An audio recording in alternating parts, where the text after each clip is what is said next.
एक बार एक व्यक्ति ऑफिस से थका हुआ घर पर आया तो वहां उसने देखा कि उसका 8 साल का बेटा उसका इंतजार कर रहा था। पिता को देखते ही बेटे ने पिता से पूछा कि पापा, क्या मैं आपसे एक सवाल पूछ सकता हूँ? पिता के हाँ करने पर उसके बेटे ने पिता से पूछा कि आप एक घंटे में कितना पैसा कमाते हो? बेटे का सवाल सुनते ही पिता को बहुत गुस्सा आया। पिता ने सोचा, मैं वैसे थका हुआ आया हूँ, बेटा उल्टे सीधे कैसे सवाल कर रहा है ये, और बेटे को डांटने लगा। बेटे ने कहा कि मैं बस जानना चाहता हूँ कि आप कै रुपये घंटे कमा लेते हो? बेटे की बात पर पिता ने कहा कि मैं करीब 100 रुपये घंटे कमा लेता हूँ। फिर बेटे ने पूछा कि क्या आप मुझे 50 रुपये दे सकते हो?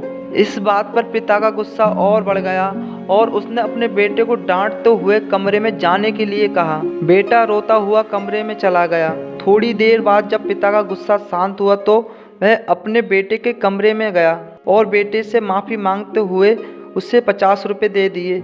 रुपए मिलते ही बेटा बहुत खुश हुआ और तुरंत अपनी गुल्लक से पैसे निकालकर गिनने लगा। पिता ने बेटे से पूछा कि जब तुम्हारे पास पैसे थे तो तुमने मुझसे क्यों मांगे? आखिर तुम्हें क्या खरीदना है? पिता की बात पर बेटे ने कहा कि मेरे पास पैसे कम थे, ये लीजिए 100 रुपये, आप मुझे कल का अपना 1 घंटा दे सकते हो।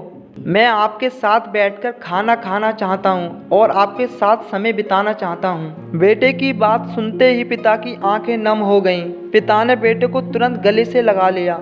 ये छोटी सी कहानी हमें बस इतना सिखाती है, कभी भी अपने काम में इतने व्यस्त ना हो जाएं कि आपके परिवार को आपका समय खरीदना पड़े। लाइफ में कभी भी आप इतने व्यस्त ना हो कि आप अपनी फैमिली को ही समय ना दे सकें। आज के दौर में कुछ लोग इतने व्यस्त हो जाते हैं कि अपनी फैमिली के साथ समय नहीं गुजार पाते हैं। आप कभी भी इतने व्यस्त ना हो जाएं अपने परिवार को समय ना दे सकें। परिवार है तो सब कुछ है, परिवार से बढ़कर कुछ नहीं है।